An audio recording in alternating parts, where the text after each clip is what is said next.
Mesdames, Messieurs, amis des journaux, bonjour et bienvenue à ce rendez-vous de l'actualité. Après examen des dossiers de candidature pour les échéances prochaines, la Commission électorale nationale autonome Sénat a rendu public hier la liste des partis en liste pour les législatives du 28 avril prochain. Selon Émergence Info, seule l'Union progressiste et le Bloc républicain iront aux législatives car la Sénat a recalé le PRD de Maître Adrien Goumbedi, l'Union sociale libérale de Sébastien Germain à Javon, l'UDBN de Claudine Afiavi Prudencio, la Force Cori pour le développement du Bénin de Soumanou Toleba et moi le Bénin de Jacques Ayadi. Ainsi étalé, le Béninois libéré souligne que la Sénat a joué sa partition, jetant un regard sur la publication des candidatures retenues par la Sénat. Matin Libre voit finalement que seuls les partis de talon maîtrisent les tests et donnent raison à Guy Tokpe qui clame selon la tribune d'une élection gré à gré, talon contre talon. Déçu, Matin Libre indique que Goumbedi a été humilié et se demande si le PRD, la Force Cori pour le développement du Bénin et moi le Bénin seront repêchés par la Sénat. Sur quoi comptait l'Union sociale libérale et l'UDBN? D'interrogation en interrogation, Matin Libre cherche à savoir si la rencontre entre le chef de l'État et les partis politiques prévus pour ce mercredi sera un exutoire, déjà que Fraternité juge la rencontre décisive.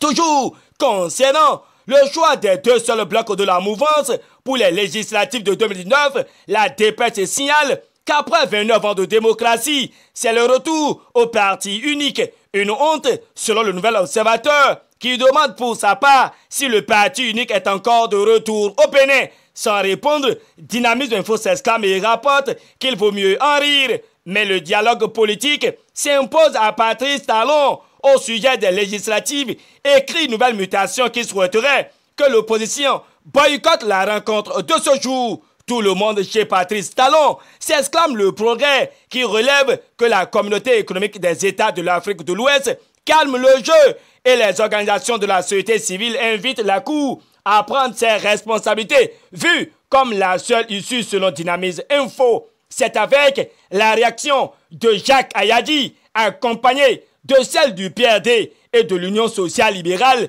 que les quatre vérités s'invitent dans le débat et aborde les actualités liées aux législatives où la Sénat valide 2 dossiers et rejette 5, même si le Béninois libéré donne les raisons à l'origine du rejet des dossiers. Nassiara dénonce que la démocratie béninoise tangue sous la rupture. D'un autre côté, le confrère relate que Goumbedi et le BNP ont conduit Talon dans l'impasse.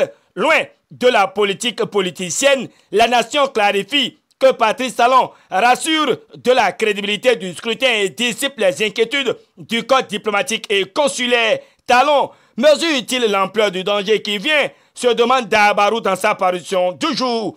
Même si l'économiste informe l'opinion de la dette publique du Bénin qui s'élève à 3 251 milliards de francs CFA en 2018, la nation évoque que plus de 1000 flacons de produits de vaccination contre la rougeole et la rubéole sont partis en fumée à Segban. Le Béninois libéré revient une fois encore dans ce point de presse et nous informe de la rencontre d'échange entre le ministre Omeki et les membres du comité exécutif du football béninois, Oswald Omeki et Mathurin Tejakus, pour une victoire écrasante face aux éperviers du Togo. Mesdames, Messieurs, ce sera tout pour ce 3e numéro de la semaine. Réalisation et présentation, Gutembe Sohou, GS Communication, vous souhaite de passer une agréable journée. À demain pour un autre rendez-vous d'actualité. Mesdames,